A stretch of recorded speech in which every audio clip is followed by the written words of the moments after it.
Welcome again to Cottage Talk. I am Russ Goldman. This is another episode of View from the Hammersmith End with Matt and Alex, and filling in our Mitrovic for the night is Suhail filling in for Kamal. So we have a full plethora of things to talk about. The guys were at the match, and Suhail and I watched the match. So we got half and half. So this should be good. Just want to mention, just thank you everyone that has watched or listened to our post-match show. That had a little different flavor to it. We talked a lot about Marco Silva. This one is really just focusing on the match itself and the experience of that these guys spent and us watching the match. So let's not waste any more time. Matt, how you doing? Welcome back to the show. It's been a bit. It has been a little while, Russ. Yeah, we've been on the road, and so we have missed each other. But yeah, good to be back. It's great to be back with you guys. I do miss Kamal. He is a little bit under the weather, so let me just say, Kamal, I hope you do feel better and get better soon. I just want to mention that about Kamal. Alex, how you doing? Hey, Russ, I'm good, thank you. A little bit under the weather, but not as bad as Kamal. Get well soon, Kamal. Yeah, Kamal did not sound well when I talked to him yesterday, and Suhail, you talked to him today. So let's hope your brother's feeling better. How you doing? I'm great. Yeah, I'm great. One of the few times I'm glad I'm not in London from what I hear what's going around there. But yeah, I hope little brother you're doing well. I know he's watching because he told me he would be. So hope you're doing well, and hope you enjoy the show that's coming. Okay, excellent. And I just want to say before we get going, I want to wish the best of luck tonight. We are recording this Sunday night to Suhail's Toronto Blue Jays. I can't believe I'm saying this, Suhail, because I'm a Red Sox fan. Best of luck tonight. He doesn't mean it, folks. He really does not mean it. Yes, I do. Because of you, of course I do. I actually do mean it. Okay, very good. Let's get to it. So, guys, let's just go through our opening thoughts on the loss to Arsenal. And Matt, I will just start with you. Again, we just did a show, and I'm sure we're all talk about similar stuff about the performance itself, but I just want your overall view of what you watched. I came away with a feeling of a pretty good. I thought we were pretty good. I felt proud of the performance. Okay, that's good. I think the reality is I went into that game with the lowest expectation. Me too. Going into a game that I can remember in Marco's tenure. Not because I'm particularly awed by Arsenal. I think they're a very good squad and a very good team, and they're well managed. But we were so, decimated by injuries, and we're not on form, and we're a team that, as is the common parlance now among football managers, we're not in a good moment. And we're coming up against Arsenal, who are in a good moment. So, I mean, my pre-match prediction was a 3-0 loss. We huffed and puffed. I think Arsenal probably didn't have to get out of third gear, is the reality. But I was proud, and I was very pleased that we didn't get thumped 4 or 5-0, which I think could have happened with everyone watching. Absolutely, Matt. And just so you know, I predicted 4-1 Arsenal. So I was as doubting Thomas as we would say as well. Yeah, I was 3-0. I didn't think we'd lay a glove on them. But what's interesting, before I go to Alex, just to go back to what you just said. What's interesting about this is that I know what you said, that they didn't get out of third gear, but I will just tell you that I think Fulham had a lot to do with that.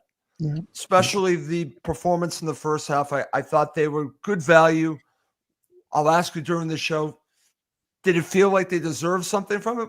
We can talk about that. But I think I was not impressed with Arsenal, but I think Fulham had a lot to do with that, Matt.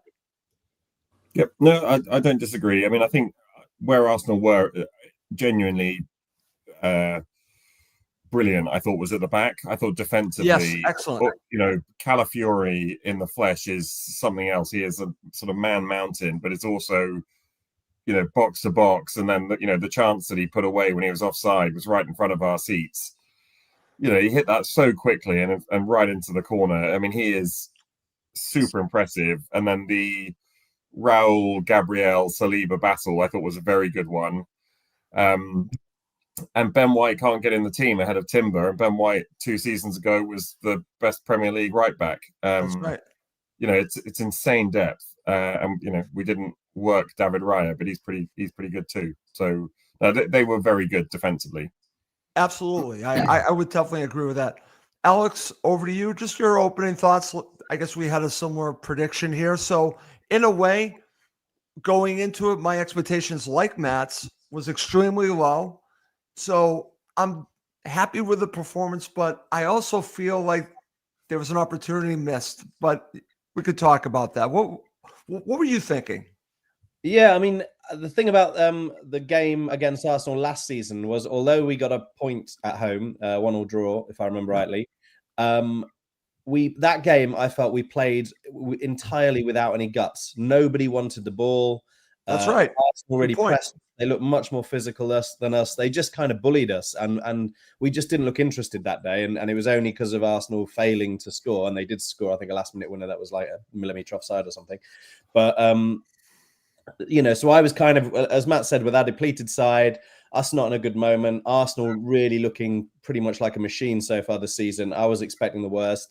And, you know, I thought we completely stood up to them. I'm not sure it is true that Arsenal didn't get out of third. I don't think Arsenal were cruising. You know, they got one goal that was a lucky goal from a corner. You know, I know they score loads of goals from corners. So just another scrappy goal that they've scored.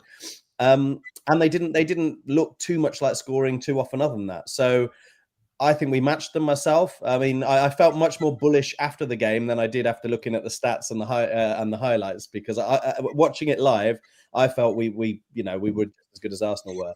And I thought, you know, I was basically very impressed, because I thought the players wanted the ball. We really competed. We're playing probably the best team in the Premier League this season, and I thought we were just as good as them, more or less. So everybody performed really well, and yeah, very impressive. I was quite pleased after the game, to be honest, apart from the result, obviously. Okay, great. Suhail, I want to go to you. You and I actually talked after the match, and you were messaging me as well. So just share with me your overall thoughts on what you watched. It's funny because we're looking at the score line and we're looking at the stats afterwards. What everyone's forgetting is, for the first half hour of that game, we were the better side. When they were putting the stats up, they put the stats up on the TV, and we saw them, right, Russ, as they were going up. I think at the 30-minute mark, we had 4 chances. Arsenal had 1. We had 4 corners. Arsenal had 0. So we were the better side first half, I think. And I take issue with Matt and Alex on the fact that you say that Arsenal didn't get out of third gear. From where we were watching from TV, and even some of the commentators were saying, they were extremely frustrated by the Fulham formation, the way we were playing very narrow, forcing them to go to the outside. I think this was an Arsenal team that was finding it very difficult to get through, and they were trying to up the gears, but they couldn't because of the way Fulham were playing. I mean, it all went wrong. About half hour in, that's when they started to turn the screw, and you could see Saka started to turn Sessegnon inside out a few times. But for the first half, and that's when I messaged you, Russ, saying, well, that's pretty decent performance. Hey, we're doing pretty well. Cuenca, great job. It all went wrong in the second half, where we seemed to sort of just sit deeper and deeper. Now, whether injuries had something to do with that, I don't know. But I'm with both Matt and Alex. When the game ended, and I remember speaking to you, because you're such a passionate guy, Russ, that you need sort of therapy. I was upset. I basically told you, look, this was not as bad as you think it was. I mean, the only thing that really bothered me is that we didn't have any shots on target. But other than that, we played very well. Listen, I would agree with that. And that's what's interesting about this. And I'm glad that, Alex, back to you, because I want to compare this from what you watched last season. I'm glad that you brought this up. They did not play with guts last season. They played afraid. They did not play afraid here. I don't know if it was the tactics put on by Marco. Probably that had a lot to do with it. But also maybe an influx of someone like Josh King changed things up. The players that started this match compared to last season, maybe that they were factors as well, Alex. Yeah, absolutely. I think, you know, King was a great example of somebody who wanted the ball. Kearney as well. I mean, I know against Kearney Bournemouth, too. Yeah. I thought he changed the game when he came on in terms of, again, just wanting the ball, dictating play. But we were neat and tidy. You know, we couldn't play through that press against Arsenal last season. Every time it came to Fulham play, you just saw them panic and then just give it away. Yesterday, they all looked like they wanted the ball. There were options. You know, we played really well in that regard, I thought. So, kind of night and day from last season. We did deserve a point much more than we did last season anyway. So maybe we used up our luck for that 1-1 draw last year. Okay, very good. All right, guys. Let's now get to what the talk was like between you guys at the Hammersmith end before the match. And I guess big focus could also be on the starting 11. I know what I felt. I'll go first to you, Alex. What was going through your mind? What were you guys talking about? And also your thoughts when you saw that starting 11? Yeah, I mean, I think we were all worried. You know, I mean, obviously no Bassi in there. I know he's just been on away with Nigeria, so maybe that was a factor. I don't know whether there was any little niggling injury or something. But it just seemed like a worrying game. I was expecting to play a back five against Arsenal. I thought so too. Yeah, and so suddenly you're looking at, you know, two reserve fullbacks essentially, and then a reserve centre back as well. So I think before the game it was mainly concern. Like, we were all of a mind that this was going to be a difficult evening. So yeah, that was the talk of the town before the game, that it could be quite a few tonight, you know, and we could be in a bit of trouble. Okay, Matt, how about you? What was going through your mind, and what were some of the other maybe conversations you guys were having? I think the only thing that the last 2 weeks or so of this injury crisis has really thrown me in my understanding of Silva. So he's typically been a very reliable. If you're kind of injured, you're not going to be involved at all. And I think he's really looked after some of our more injury-prone players, like Kearney, by saying if you're not 100%, then you're not involved at all. And I don't know where we stand on Tete. Is Tete fit or not? He was on the bench. Robinson has played against Cambridge. He's done a couple of substitute appearances, and then he's out of the squad altogether, even though he didn't play with the US, but he went to the US men's national teams, you know, international break. Chukwueze, you know, was Bassi a bit injured? Was he dropped? You know, Bassi was our player of the season last year.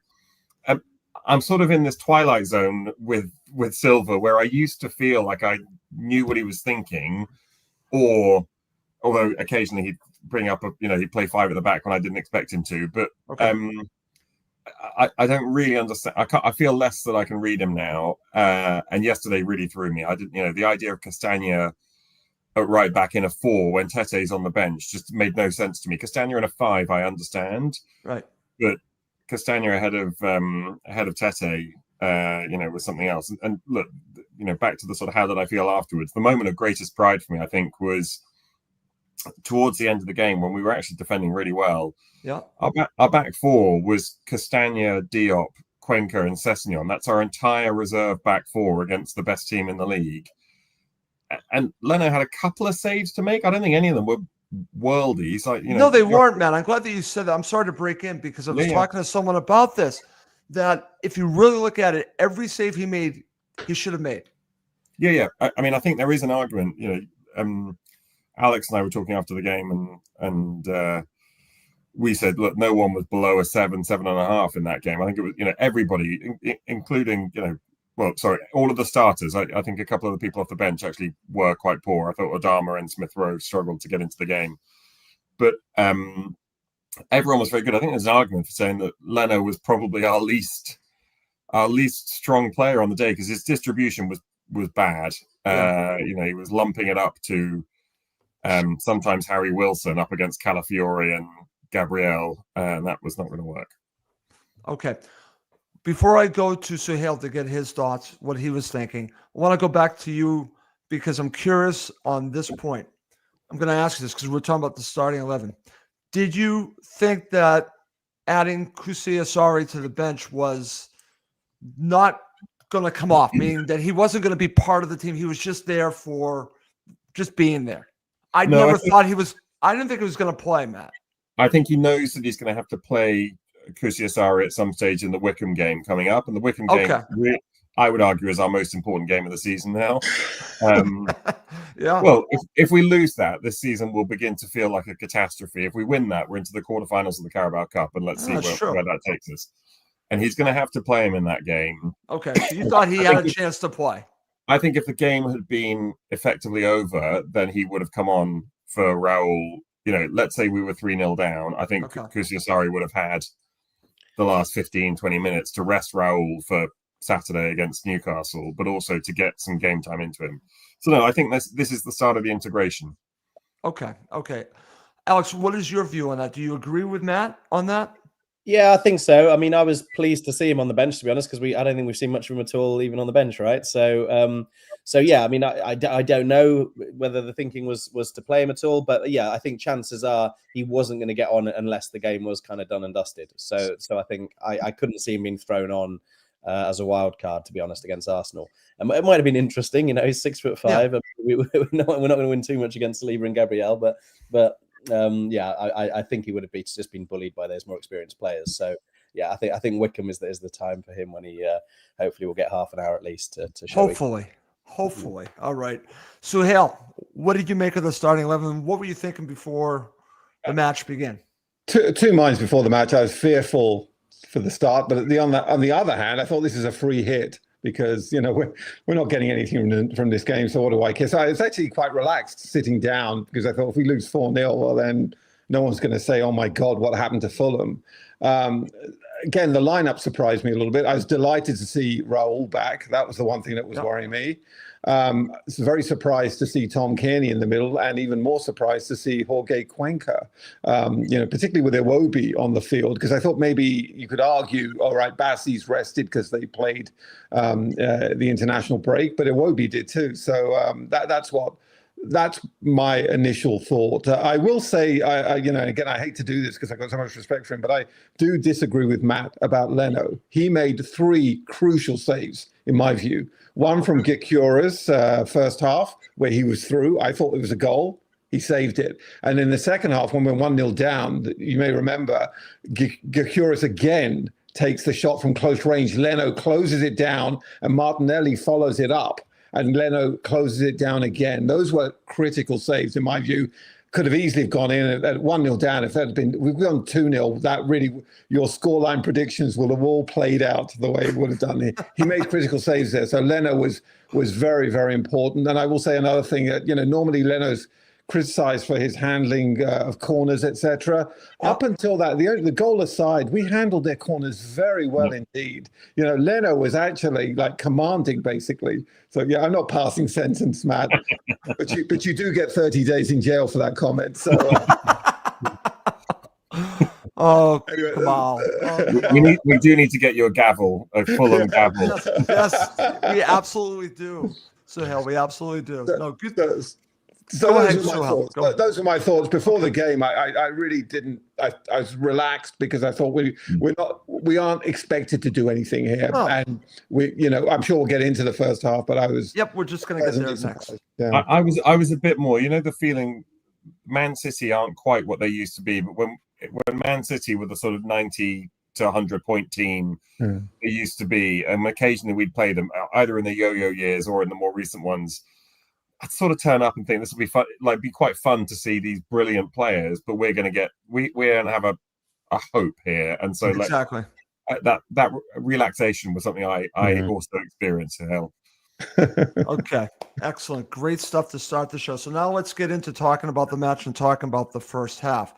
So Alex, I'm going to go back to you. We'll talk about some of the moments in the first half, but I really want to start, and I'm glad that Suhail already mentioned this. I want to talk about maybe first 20 to 25 minutes of this match where it felt like, okay, as I've said to a few people, yes, a lot of huffing and puffing, but Fulham were the better side in those opening stages. So I want to get your thoughts, what you guys were talking about in the very early moments of that half, or the first half of the first half.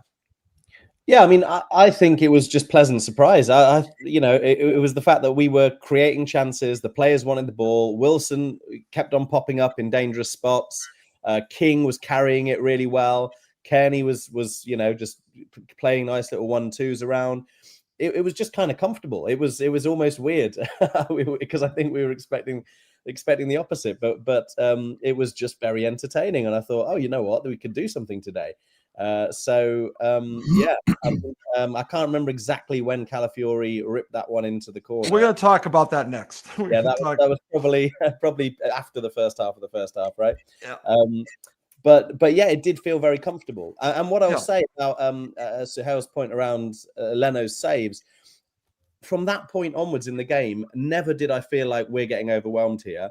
And the chance of the saves that Leno made, I don't know, watching them live, none of them felt like they should go in. I mean, I said to Matt after, I could have made those saves. You know, probably not true. Probably not true having seen the replay, but none of them were world-class saves. You know, there were saves he should make. And I so rarely in that game felt troubled, which is why it's kind of frustrating. But certainly for the first half, I was like, we're in this. We're the more comfortable team here, and they're really not doing much to threaten us. And when you do think it's possibly the best team, one of the best teams in Europe, probably the best team in the Premier League right now, that is a pretty good sign. Okay, very good. Matt, over to you. I do want to talk about the Calafiori. Obviously, he's offside and the goal does not count, but this was quite the hit. It really was. And I was actually talking, I want to say I was talking to Kamal about this and maybe Tony Gold, that if that was the goal that counted and not giving up the goal that we gave up, I could have lived with it more if that was the goal. Like I used Alexis McAllister's goal as the example. I said, if you score that and Fulham get beat, I'm fine. You know, it's like, what can you do about that? That's how I felt about that. I'm curious your thoughts about that, you know, comparing, because we'll talk about in the second half, the goal they gave up. If that's the goal, I could live with that. Yes, I think the only thing to say, so we have defenders who inevitably, because they play for Fulham rather than Manchester City or Arsenal or Liverpool, they're not perfect, and they're defenders each with a weakness. So Anderson's weakness, of course, is the ball over the top, which you know, memorably, you know, we saw Wolves take advantage of last year. Castagne's is that he can't win a header for anything, right? The diagonal, the long. If Joachim Andersen was playing for the other team, he would just be peppering Castagne. Castagne is really bad in the air, and I actually thought he had a good game yesterday, but that header, that ball, he lost an aerial duel, which actually in the end he just misjudged the flight of it, to Leandro Trossard, and it was an amazing finish by Calafiori. You know, it was a relief that the flag went up so quickly. Oh, thank God. So that was good. I mean, my feeling during the first half was actually we're playing really well here. I thought they were quite slow in their press. You know, Gyökeres was sort of running around a bit, but he wasn't getting much help from Trossard and Saka, and that allowed us to play out in a way that we're now sort of comfortable with. You know, Leno playing left foot passes across the face of goal with a striker, steaming in is not something that I used to be happy with, but that's the world we're in. The main thing I was hoping was that we weren't going to score, because it felt like one of those games. If we'd scored in that period of ascendancy in the first 15 minutes, it would have ended up being 5-1 Arsenal.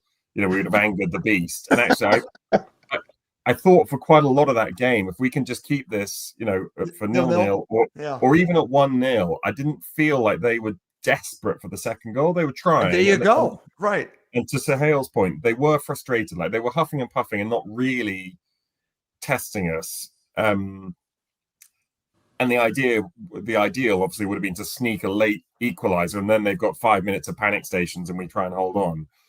But what I was slightly dreading was that we would take advantage of this. Harry Wilson would, you know, one of his couple of opportunities that came about, he'd put in the back of the net, and then Arteta just throws the kitchen sink at it, and then we'd have been in trouble, because I'm not sure we had anything left, you know, in the kitchen to throw on to rebut any of that by the time we'd lost two of the starting lineup further to injury. So I was pleased. The Calafiori goal was a nice one to watch. It was nicer to see it chalked off. Absolutely. I do want to share this with you guys, because we talked about this on the post-match show, because the broadcast that I watched from NBC, a big portion, for whatever reason, they were running out of things to talk about because Arsenal wasn't doing anything. So next thing you know, they were talking incessantly about Craven Cottage, how lovely Craven Cottage is, how lovely this stand is. And we're thinking there's something wrong, because they are running out of things to talk about. And I think a lot of that had to do with the fact that Arsenal weren't offering much. So it's just an interesting little tidbit to come with the broadcast that we watched here in the U.S. They really didn't offer a lot, but things changed in the second half. Suhail, I want to get your thoughts on the first half. Well, I've got to say, I mean, those last two games have sort of turned us into almost like victims of abuse, where, you know, Matt's saying we should be too scared of scoring first because all of a sudden they're going to overrun us. The first half, and I got to say, next time I'm round in December, I'll be singing Super Alex Thomas in goal when I'm in the hammy end. But no, I think the first half, we were very good. And I never had that. I mean, again, I thought Marco set us up really well. We had a great system where they were forced to go around us, but we had the great chances. And there was the one that really I found really interesting was that, do you remember that Josh King shot? David Rea?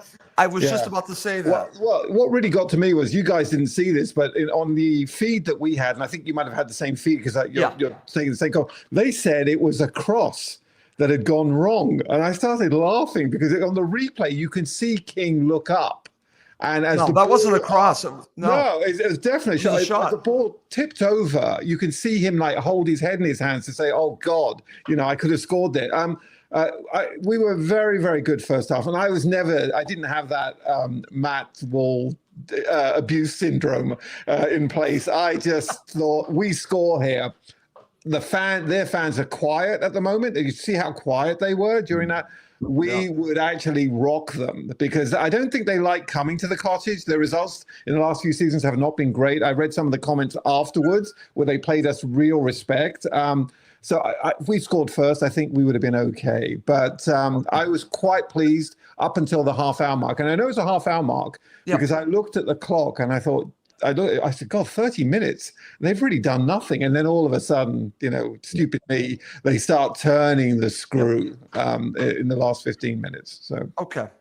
Let me ask all three of you before we go and talk about our thoughts at halftime. Matt, to you first. Thoughts on the injury to Anderson, and did that change much to what happened after that? Well, I worried it would, because he'd been a really big part of our composure, particularly on the ball, which I think set the tone and you know, juxtaposed, I thought, really positively to this fixture last year, as the guys have covered.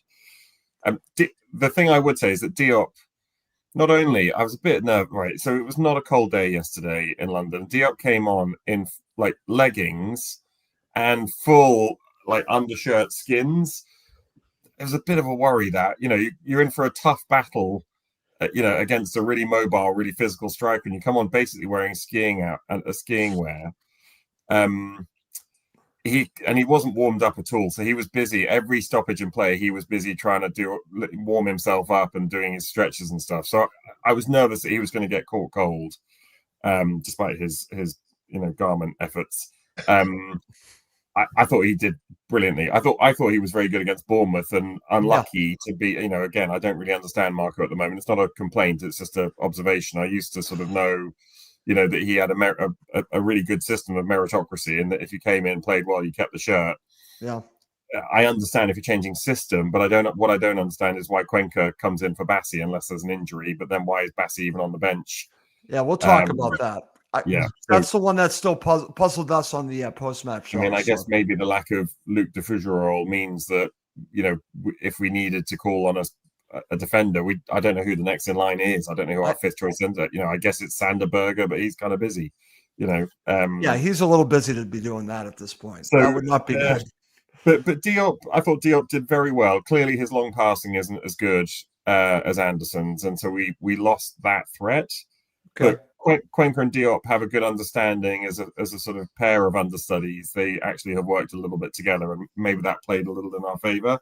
You know, it was, as discussed, it was the entire reserve back four at that point. Right. But no, I thought Diop came in and it was pretty seamless. Okay. Alex, what did you make of it at that time? Were you concerned like Matt was? Yeah, absolutely. I was very concerned. I mean, you know, Diop sometimes is a little bit clumsy, let's be honest, and you don't really know what you're going to get. And obviously, because we've got that inexperienced back line, I also thought Anderson was looking really good. I thought some of his long passing was looking really nice. He was looking confident on the ball again. I've been saying over recent weeks he seems to be getting back to his best. And you know, he was looking really good to me. So yeah, I'm quite concerned about that injury, because obviously I don't know whether some of what Silva's doing is trying to introduce Cuenca a bit more, because obviously I think we're going to lose Bassi to the AFCON, right? So maybe he's trying to get the minutes in games where he thinks, I don't know. But I mean, it's obviously risky against Arsenal, so I don't know if that makes sense. But yeah, I think Anderson could be a really big loss. And I agree with Matt completely. Diop and Cuenca on the day have played extremely well together. Yeah. Really impressive. But I do think Anderson might yet prove to be a bit of a loss if we're going to lose him for a few games. Especially as, you know, last season when we lost him for a few games, that's when he lost his confidence in his form when he came back. That's a good point, Alex. It's a good point. It's not at all about to do with his timeout. It's coming back. What kind of player are Fulham getting back? That's a great point by you. That's a very good point. So, Hal, what was going through your mind when you saw the injury?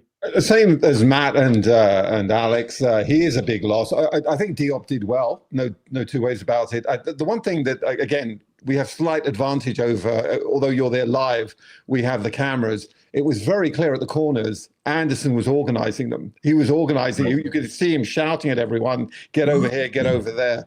And so that's why it's such a sort of sad part that we conceded from a corner. Who knows? Now, again, it's all speculation, but he is a big part of that defense. I know he's got his weaknesses, but he's got major strengths, which I think more than outweigh his weaknesses. And I'm worried because I'm reading that it might be a hamstring injury. And that's what I'm reading too. We're really in a bit of trouble, because that's going to take a while. And as all of you pointed out, look at what happened last time when he was out for a while. When he came back, he wasn't the same player. And Definitely I'm not worried about that. So anyway, we'll see what happens. But Diop did well, and he now gets a chance to get the run in the team. And we'll see how it goes.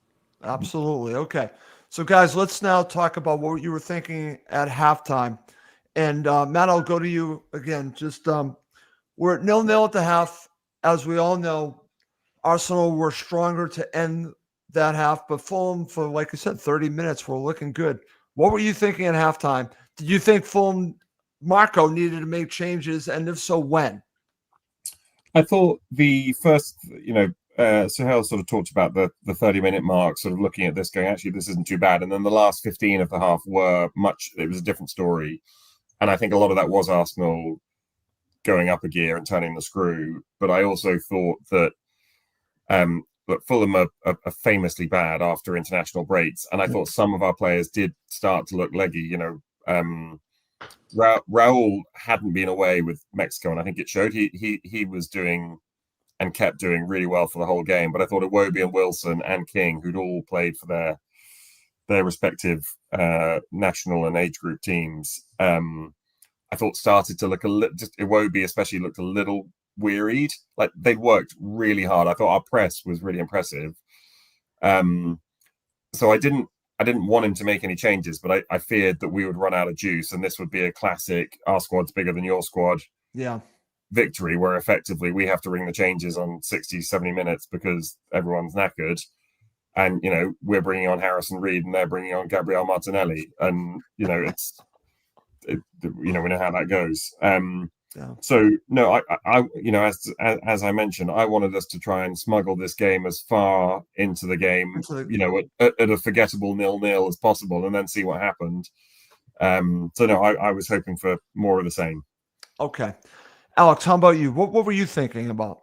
Yeah, I mean, obviously, mainly we were just really pleased. We thought we'd had a really good half. We were level at the break. What I would say is quite a lot of obviously in the first half, the Fulham chances are happening right at the other end of the ground to us. And I've seen since then some of those chances. And I do feel that maybe around the area, we didn't really believe we were going to score. There's been this kind of criticism that we didn't really test Raya too much. I don't know why it didn't count as a shot on goal, because surely, I mean, it was on target. Well, Harry Wilson had a few that were close. Harry Wilson did, but there was one in particular where he it's almost like a cross shot. I don't know quite what he's doing. I mean, he was great in terms of he was getting into those positions. He was dangerous. He played a lovely ball into Raul as well, who kind of flicked it, and it was just past Iwobi at the far post. So we had those chances. But when we saw them live, I was like, oh my God, we're going to do this. When I've seen them on the telly since, I kind of feel like a lot of those chances are kind of us playing without a real belief we were going to put that ball in the net. The other thing that was really noticeable live was how far Raya was out of his goal the whole time. He was basically on the halfway line, and the ball kept on coming to King, and I was thinking, just shoot. But obviously I felt like Josh King probably couldn't reach the goal from there. Where was Joe Bryan when we needed him? Yeah, exactly. But Raya is he's so far off his line. It's incredible. So, so I'm pleased to hear that it sounds like King did do that intentionally, because he must have had the same thought, because there were so many times, if it goes to him now, just shoot, So, I mean, I thought there was something in the game for us at halftime. I was pretty happy. Whoops. Is Ross frozen here? Oh, there you go. Oh, yeah, he's back. Oh, I'm sorry. You guys hear me? Yep. Okay. So, what were you thinking about at halftime? Yeah, no, I thought we had done okay until the last 15 minutes. The only change I might have made was that Tom Kearney looked like he was having trouble with his shoulder. That's what they were reporting back at on the TV. I might have made that change, because you might notice that, and that happens around the time that Arsenal start to turn the screw. Yeah, and it may well have been that because he was very, very instrumental early on with all the sort of like a lot of these attacks were happening. He was feeding them. He was feeding Sessegnon on the left, and then Castagna on the right. He seemed to sort of drop out of the game. So I was hoping, I thought maybe Marco could have made a change there. Now, who would he have brought on it? You're right, maybe it would have been Harrison Reed, and I don't know what effect that would have had. But at the end of the first half, I was quite comfortable. I just thought all we have to do is hang on for the first, because we're notorious for letting in goals first 15 minutes. Hang on for the first 15 minutes, and then we can start building up again. Of course, it didn't quite work out that way, unfortunately. So. No, it definitely did not, guys. And so let's get to talking about the second half. I think a good point to go to right now, we might as well go right to it. In the 58th minute, on a corner, Fulham again give up a goal and a set piece. The argument that Tony Gold was making, he hates zonal marking. Matt, I know this is far away from you guys. You probably have seen a view of this. I want to get your thoughts. We've already talked about the zonal marking. What did you make of this goal? My argument that I would have preferred the Calfieri goal be the one that beat us than this. Look, Arsenal are absolute experts at corners. I think you won't have heard it. It was in the England international break. There was a bit of, in fact, so Alex won't have heard it either. He being a Welsh fan. There was a bit on commentary where, the commentator was talking about the fact that England, there is an argument saying they've got the two best corner takers in the world in Declan Rice and Bukayo Saka, who hit the mark, every time, and they play for Arsenal, right? The reality is it was a perfect corner, and they crowded that front post pretty effectively. Obviously, whenever you concede a goal, there's something you could have done better, and there's a small part of me, I'm not blaming him at all for the goal. We don't get anywhere near enough bounce out of Sander Berge, either from an attacking threat point of view or defensively. Like I can never remember him winning tough headers in the way that Mitro used to, or Raul still does.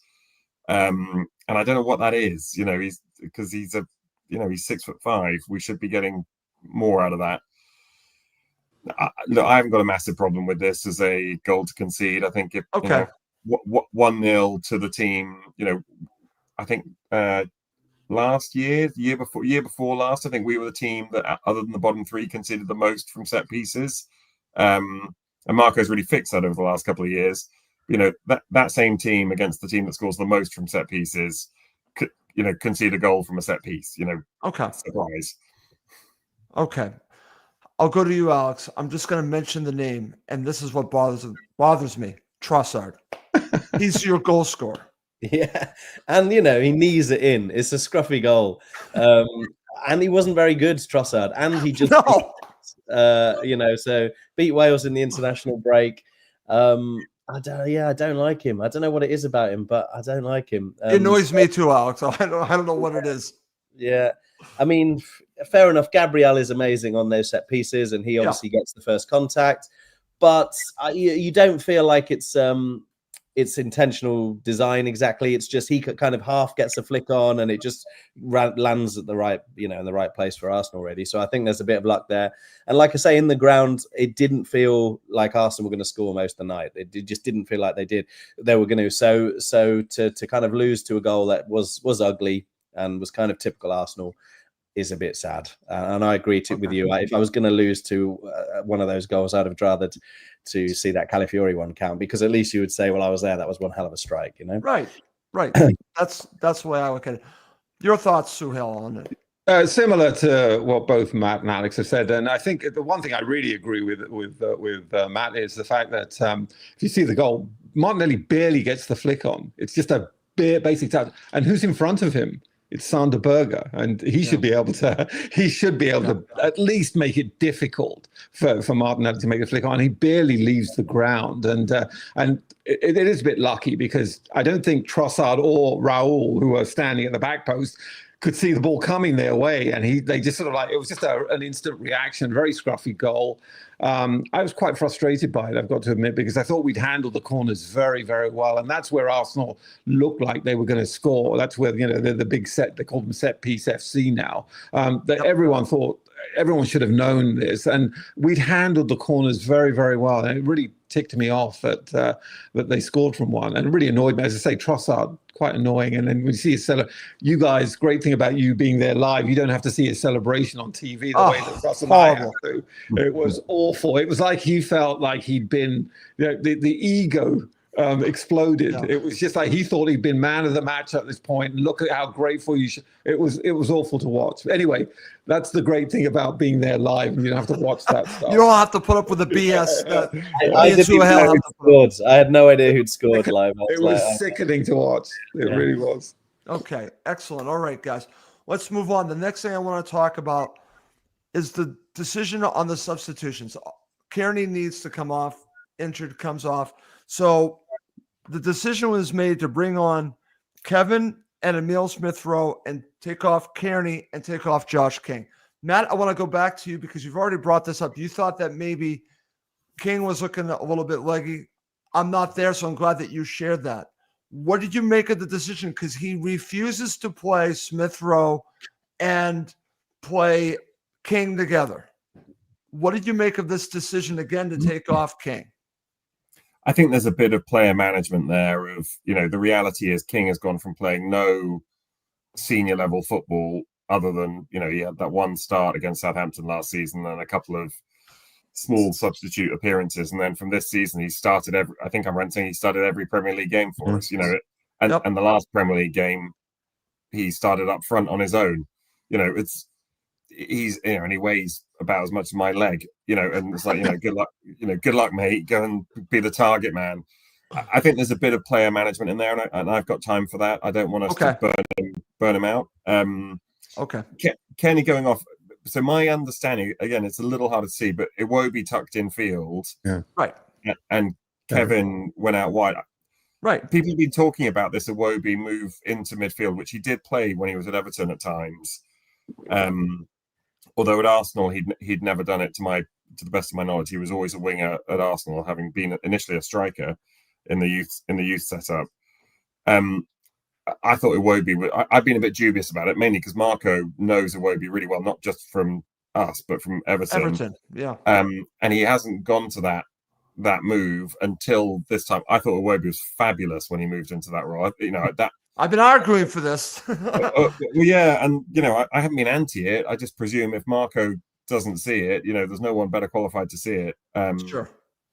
But I thought it worked really well. I thought Kevin actually worked pretty hard. He still looks. I'm glad you're mentioning that. I thought he played fairly well, right? Yeah, fairly well. He's someone who I think his confidence is something I can't yet tell whether it boils over and he's too confident, which is why he does all the flicks, or whether he's super nervous, which is why he does all the flicks to try and get everyone to say how amazing he is.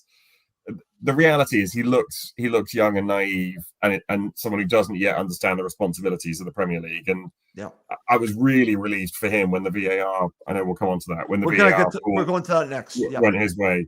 But no, I thought the subs were good. And, we had it would have been one of my favourite goals. The Wilson volley over the bar that came, I think, just after the substitution we made. You know, that was a very scoreable chance for Wilson. Right, you mentioned that. I'm not particularly throwing shade at Wilson. I thought he worked hard, and he just didn't have his shooting boots on the day. Right, he had our three best chances, and he didn't hit the target with any of them. And sometimes that happens, and I do think he was tired.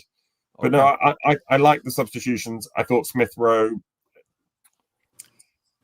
Maybe it doesn't come across on TV. In the ground, he looks like someone who does something that isn't going to be a cock up. So he'll come and show for the ball, but rather than turn and go with it, he plays it safe.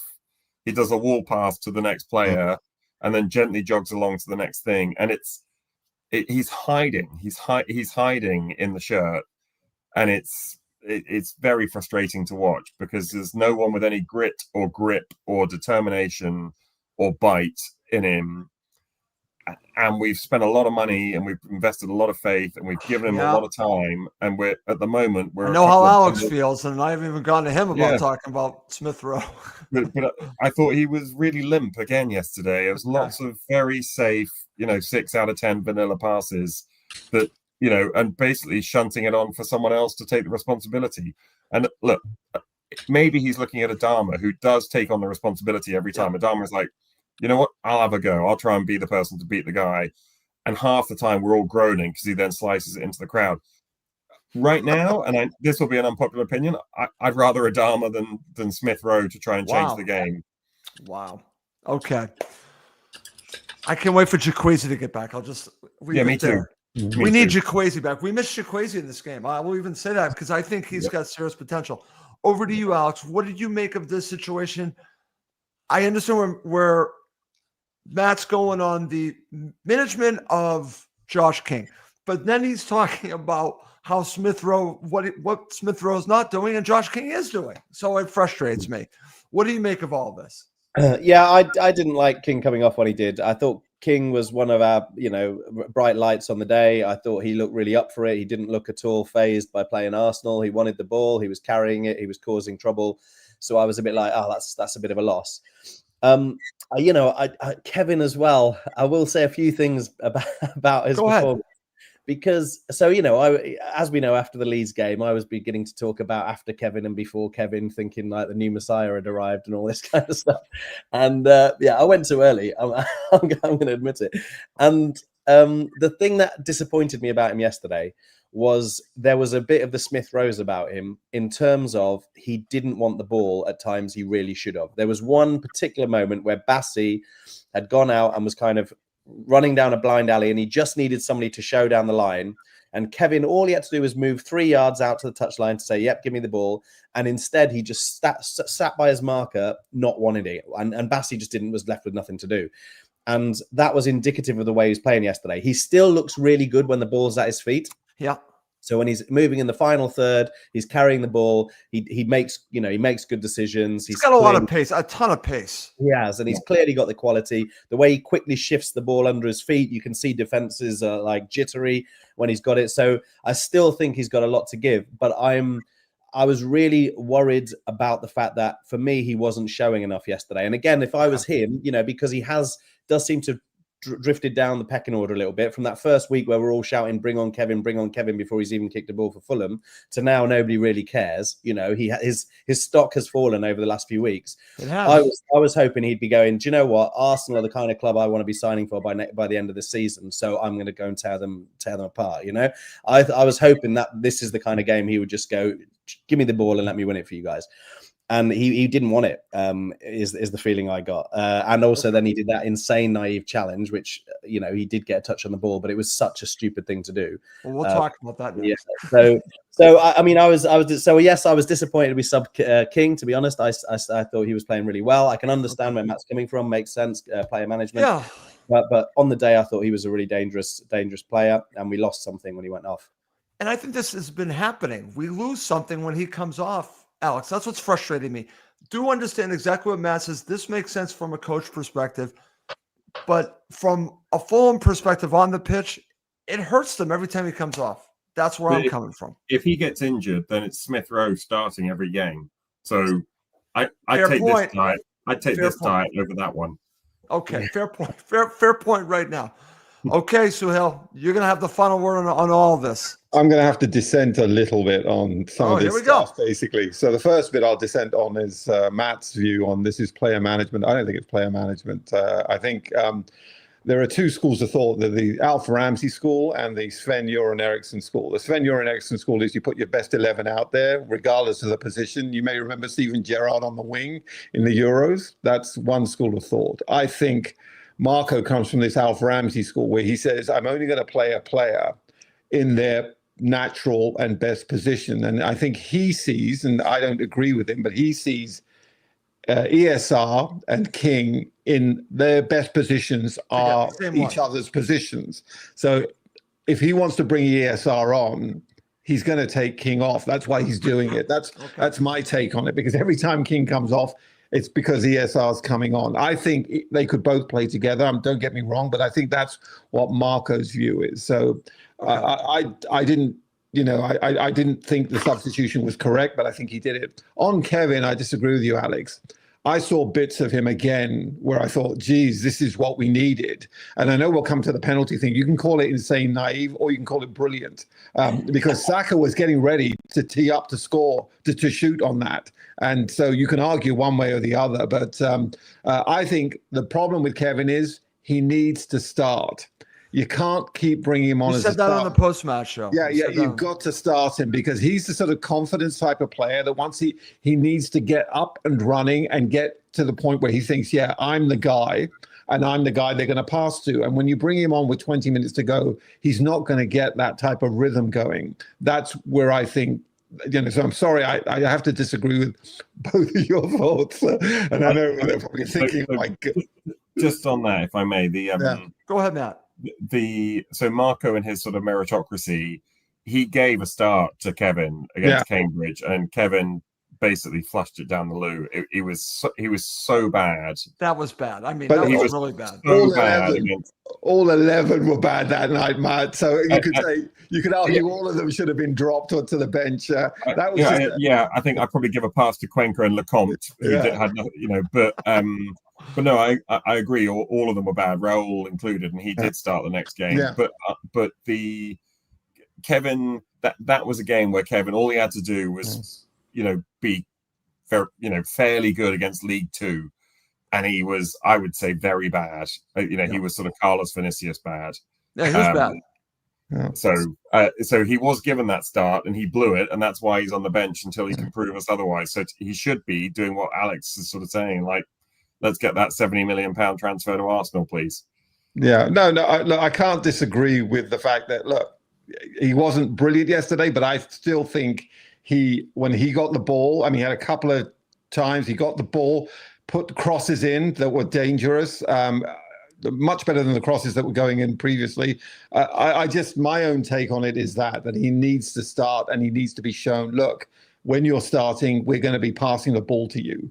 And he hasn't had that opportunity yet because he's on the bench. And you can argue Cambridge. I think that was one of the most atrocious performances I've ever seen. And there were a lot of people on that, that you wouldn't say, oh, drop them just because of that. I think it was just a one-off.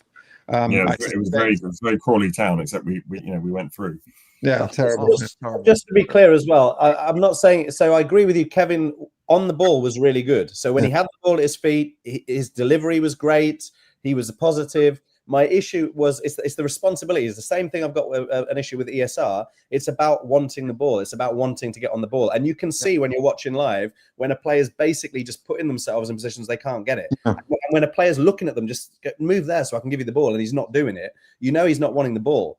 Yeah. So it's not about his quality. It's about having that attitude of give me the ball. I'm going to change the game. I don't think it's not wanting to the ball. I think it's a player who's not been playing regularly. I mean, if he'd been playing starting the matches, knowing where things are going, he might put himself in that position. I never took him to not want the ball yesterday. You're right. He made a couple of silly, tried a few fancy things that didn't come off and, things like that. But I passionately believe this guy, record signing, should be starting. And I think if he's starting, we'll see if let's say he starts the next game, I'll see you 5 games from now, and then we'll see how things have progressed. But I'm almost certain that if he starts starting, you'll see a different Kevin emerge. Okay, good. There's Very a bit of healthy debate there. You got a bit of healthy debate there. We did. We did. If you guys watched the post-match show, we're talking about a pay-per-view with me and Max Cohen because we were going at it the entire show. So I would highly recommend you watch the post-match show because we were arguing left and right. So I like this. All right, guys. Now we're going to talk about Fulham get a call from VAR. Shocker. So what I thought I would do, I'm actually going to go to Suhail first because you guys are a distance away. I definitely want to get your take on it, but I want to go to Suhail first. I'm going to share my thoughts on this. So I agree with what the guys were talking about. I think it was Matt was mentioning about the challenge, or Alex, it might have been you, the challenge by Kevin here. But I got to tell you, when you watch it, thankfully this goes to VR because when I watched it live, Suhail, I didn't think he was in the box. He was in the box, so that was legit. But I thought he got the ball. What did you make of it before it goes to VAR? I actually thought it was a penalty before it went. Okay, so you actually thought it was a penalty. I did, and then as soon as I saw the VAR, I thought that is a brilliant tackle because you see him nudge the ball. And again, I'll say that Saka was teeing up there, and what Kevin did there was he actually nudged the ball away from him. What bothered me about this VAR, why did that take 4 minutes? Someone has to tell me that. As soon as we saw it on TV, guys, I thought, because I was thinking, all right, 2-0 now to the Arsenal. Guys, just right. And then bang, when I saw it on, I thought, oh, we're saved here. And my heart was beginning to sink when it was going on and on and on. And I just thought this should be an easy decision to make. It was obvious, and I think that's the part that was really upsetting to probably me and Suhail when you see it, and it kept going on, and why were they waiting so long to make this decision? That's what was frustrating. You guys were obviously at Craven Cottage. I'm telling you, it was that obvious. Yeah. And it just kept going on and on. Matt, I want to go to you, and I know you were, like I said, you guys are a distance away. What were you thinking at the time? So we were a distance away, although to me, weirdly, I was very clear on this. There were three things. One, to me, he looked in the box. Two, it was such a desperate lunge that it looked, if that had been anywhere else on the pitch, I'd have expected it to be given as a foul. So I assumed it was a penalty. And three, the referee was right there, right? So my view from 80 yards away compared to the referees who's got better eyesight than me and is right there, I assumed it was going to be a penalty. And I also thought that it would be, I think we're the only team, I'm not sure, I think maybe there was a Crystal Palace Villa game where there was an overrule, but we're the only team otherwise in Premier League history to have had the referee be sent to the monitor and then go, nah, I'm going to stick with my original decision, which was against Liverpool in one of the COVID games. Yes. Alex and I were there, and Cavallero should have had a penalty from absolutely. I'm glad you brought that up. Andy Robertson tackle, I think. Yes. Wow.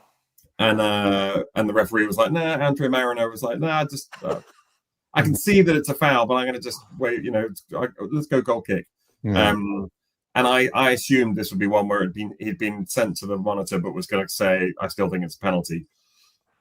Honestly, having watched it now with the benefit of seeing the replays, I think it is. It's to Suhail, I think it's a just about brilliant. We have a game, Russ, over here, cricket, where if you leave it and it just misses your stump, it's brilliant. But if it's a millimeter and you leave it, you look like, and it hits your stump, you look like an idiot. It was very close, fine margins, as Scott Parker might say. Oh God, we're gonna bring him up. Okay, fine margins. I'd have been frustrated if it had been given as a penalty, but I don't think it was a clear and obvious error. And I think actually we got the rub of the green on that. I can see an argument both ways. I'm glad it was overturned for so many reasons, mainly Kevin's confidence. The match would have been over at that point too if they got it. Obviously, yeah, correct. It would have killed off the match. Alex, how about you on that? Yeah, it looked like a penalty to me in the ground, just because of the way he lunged. You just saw this kind of desperate lunge. and you just think, okay, fair enough. I have seen it since, and he really clearly plays the ball. I still say it's a crazy thing to do, that lunge in your area. It's not the right challenge to make. But yeah, in the ground, I thought it's probably penalty. What I would say is the day before, actually, Palace did have a VAR thing overall. The ref was pulled to the monitor the day before to give a red card to a Bournemouth player, Senesi, and he stuck with his on-field opinion. And I think he was right to. I don't understand, because VAR is meant to be a high bar, why they pulled him over to the monitor for that. But I mean, like you guys, I've seen the video since. For me, it should have taken one quick look, played the ball, let's move on. So I've got no idea. But we also pointed out, like, it is crazy that the ref has to go basically into the crowd. You've got, I mean, how you're supposed to do it? You've got this tiny little monitor. You've got like a load of baying fans. I mean, to be able to focus on the thing realistically, I think it's a big ask. I think there's a bit of kind of pantomime around the whole thing. There's got to be a better way of doing it, I'd have thought. But there you go. Okay, one final topic before we end to talk about get your man of the match for all of you guys. I want to go back to talking about one substitute. I want to talk about Cuenca coming off and Calvin Bassey coming on. Matt, I'll go to you first. We were talking about this on the post-match show. Could this possibly be injury-related, or why else would he do this? I have no idea. Honestly, I have no idea. My best guess at the time was we're more and more pushed up the field. I assume Bassey is quicker than Cuenca, and it was effective. If we're going to go to a one-man defense or a two-man Diop Bassey defense, that's probably got more mobility to allow Sessegnon and Castagna to be pushed up the field. But no, it was bemusing, right? That to me is where you put on Jonah Kusiasari, right? Say, exactly. You're losing the game, mate. We're going to take off Castagna, or maybe even Diop again, or Cuenca, and take off one of the defenders, stick on an attacker, and go for it. But in Marco, we trust. So I have no idea. Okay. Alex? Yeah, very, very odd. I mean, I would say Bassey's a more attacking defender. He's multiple times run the length of the field with the ball this season, So maybe it was his version of a roll of the dice, go more attacking, but it's not it's not exactly the bravest, is it? But also, what's baffling about it is, presumably, was he a little bit injured? Was he tired? What was the reason for not playing in the first place? If there is a niggle there, why risk him? I mean, odd. Cuenca did nothing wrong to come off. No. Did really well. Good performance. Yeah. Okay. So, Hale, what did you think when you saw that? Same as I'm mystified by it. I cannot, unless Marco's seen something that we've not seen from the bench. But it was mystifying. And I agree, if you're going to pull a defender off at 1-0 down, the idea is normally you're going to put an attacking player on to try and get them. That might have been, Kusiasari might have been the option there. But I'm mystified. Russ, I have no idea. I'd like to hear what Marco's view was. Calvin may be a bit more attacking than Cuenca, but he's not attacking. Sorry, Alex. He's just a defender who's very good at defending. I wish someone would ask him that question. I wish I was there to ask him that question, because I have no idea, and we'll never get the answer on that. These are the things that I actually think about. It's like, why did he do that? Yeah. Anyways, great show, guys. I do want to end with who you thought was man of the match. So let's go around. I'll go first to you, Sahel. Man of the match. Cuenca, for me, was up until then, I thought this guy has done nothing wrong. He's been a rock. On TV, you could really see it. Like, they were constantly talking about it. Every time there was an interception, Cuenca's there again. I thought he was fantastic. And I was actually thinking, how's he going to get dropped for the next game? Because he's been so good. So he's definitely, and that's one advantage of having me on, apart from Kamal, you actually get a man of the match. Oh, thank God. Oh, I'm glad that you brought that up. I'm glad that you brought that up. I don't have to worry about that. Thank you for bringing that up, Suhail. He's always on the fence. I hope you feel better, but get off the fence next time you're on with these guys. Matt, man of the match. Raul. Okay, there's a good one. I thought Cuenca, and actually I thought Sander Berger had a really fabulously tidy game in midfield. both in possession and out of possession. But I thought Raul's, he was an absolute animal up front. You know, their defenders at the end of the game, and actually you could see it in the odd stoppage in play. Saliba and Gabriel and Raul, it was very Mitrovic-like, in that there was real professional respect between warriors, sort of going at it. And at the end of the game, you know, they had a big hug, and it was like, that was a good battle. Thank you for that. Like Raul, he kept going. He was so determined and fired up, and it was really fabulous to see. Because, you know, I was at that Cambridge game and he looked like he was doing someone a favour. So, you know, if we can keep him fit until Muniz is back, then, you know, we might just get through this period. Okay, so I'm going to give it Raul, but notable mentions to Cuenca and to Sander Berge. Okay, Alex, you get the final word on man of the match. Well, if Kamal was ever going to pick the team, I'm not going to pick the team. Don't you worry. But I do think everybody was at least a 7 out of 10. There was good performances across the board. However, I'm going Raul as well in the ground. Like you scared me there, Alex. No, don't worry. I would never do that. I would never do it. I'm just pointing out everybody did play well. Good performances across the board. But Raul, I agree. Watching him live, he was an absolute animal. 100% commitment, incredible work rate, and a great performance. He deserved a point at least. Okay, how about you, Russ? Okay, I'm going with our Mitro. I'm going with Cuenca.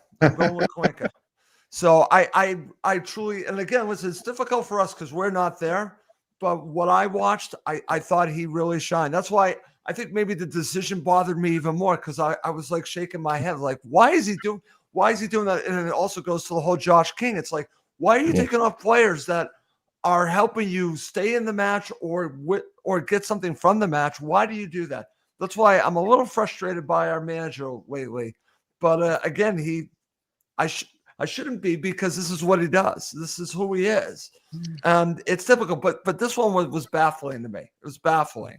So, Russ, before we go, a quick question for you and for the guys here. Do you think, so in 2 weeks' time, we've got our next home game, which is against Wolverhampton, which obviously is Wolves is it's a massive game for us. That game. Huge.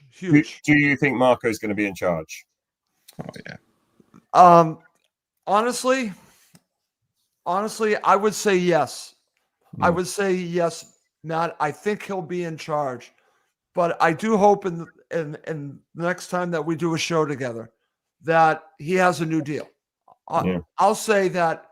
If I'm the Khans, and this is part of our argument, if I'm Shahid Khan, they need to agree with something, because this status that he's in right now does not help anyone except for one person, Matt, and that is Marco Silva. Only one that benefits right now from this situation is Marco. Doesn't help the team. It just helps Marco because he can play this out as long as he wants. I'm hoping that they strike a deal. That's what I'm hoping. If they want to hold on to him, I could also make the argument that maybe this is a time where you can think about someone else. But I do think it's going to be Marco. Alex? I think he'll still be there. I think it would be bad timing if we did lose him. We've seen there's no one, like, obviously, that I would want to get in. We've just missed out on what's his name? The fellow who's just gone to West Ham. Nuno. Exactly. Nuno would have been. It would have been good. And you look at what's happened to Forest just lately. You're taking a big risk, and if we lose to Newcastle and then we lose to Wolves, we're suddenly looking over our shoulders, and then you start to get management uncertainty. This could turn into a catastrophic season from what totally agree. Yeah, and on the basis of yesterday, you'd still say we're a good competitive team at the moment. Yes. So I would be worried if we lost him at this point. But I do think he'll stay. I think Sean Dyche will be the manager of Forest. Okay, I hope that happens. So, Hale, what do you think?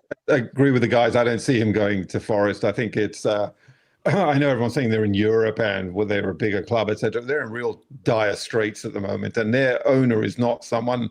So, Hale, I was just going to say, if you're Marco Silva, right? If you're any manager, why would you work for that guy?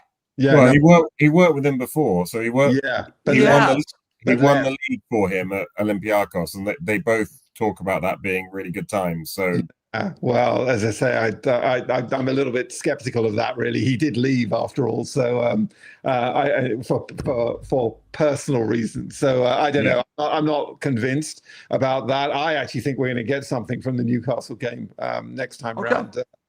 So I wouldn't be too I'm worried. going, so I hope so. Oh, are you good? Enjoy the view. You'll be. You'll take I was just about to say, Matt. That's I was like, Matt, should I get you like a mask or something for air? So like I've seen have you sat up there before, Matt? Have you been there? How bad is it? I actually really want to know how far. So it's a long way back, but somehow like the atmosphere there is fabulous. It's a proper football stadium. Whereas the West Ham stadium, you're as far back, but it feels like you're in the wrong stadium. Newcastle is great. Away to Newcastle is great. It's okay. Even though you guys are far up, it's okay. That stadium is amazing. It's an incredible atmosphere there. It's a brilliant away day. It's fantastic. Okay. I stand corrected because I've never been there. But it just looks so far away. That's the reason why I'm saying it. Just looks like you're in as we would say here, in a different zip code. It looks like you're. I hear this. You get some healthy exercise just getting to your seat. So I've heard that. Okay. But I think we're into death or glory with Marco as well. I think it's either he signs in the next 10 days or he will leave. That's what I think. Confirm that he's going to leave, but maybe not take that job. So okay. See, I think something's going to happen one way or another. I agree with you. Sooner than later. I don't know if we'll know sooner than later, but I think something is going to happen, and I think it should happen. And we shall see. And we'll see what happens in 2 weeks' time. I think Mr. Khan being there yesterday was not a bad sign either. I think he's in town. If it's going to happen, a new deal, it'll happen now. It won't happen later. Well, see, that's my whole thing. If I'm looking at this, I'm Mr. Khan, and I want him to be the long-term manager of Fulham Football Club, and you see all this going around, it's time to make a deal. It's time to make a deal. Offer him the money financially. What? Financially, we have to. So the big risk we have with changing manager right now is that, to Suhail's point, we've got £75 million worth of new signings on the bench. That's right. A new manager is going to come in and just say, "Look, I don't think your face is fit here," because maybe they don't. And suddenly we're trying to move up. I mean, how much would we get for Smith Rowe now? And diminishing returns. I hate to go. I hate to go there right now until unless he starts firing. And I've not seen it. And right now, Alex is looking right, which is not good for us. It was great show, fantastic show. I do want to wrap up the show, and I'm sure Kamal will be back next time. But we do have Mitro filling in. And it was great. I take exception to that description. I'm not Mitro. I'm the third striker that we didn't get in the transfer window. That's how I like to be referred. Okay, fine. You're not Mitro. You're not Mitro, but you're certainly not. Jonah Kusei. You're not. Anyways, let's finish up this show for Matt, Alex, and Suhail. I'm Russ Goldman. Thank you as always for watching and listening to Cottage Talk.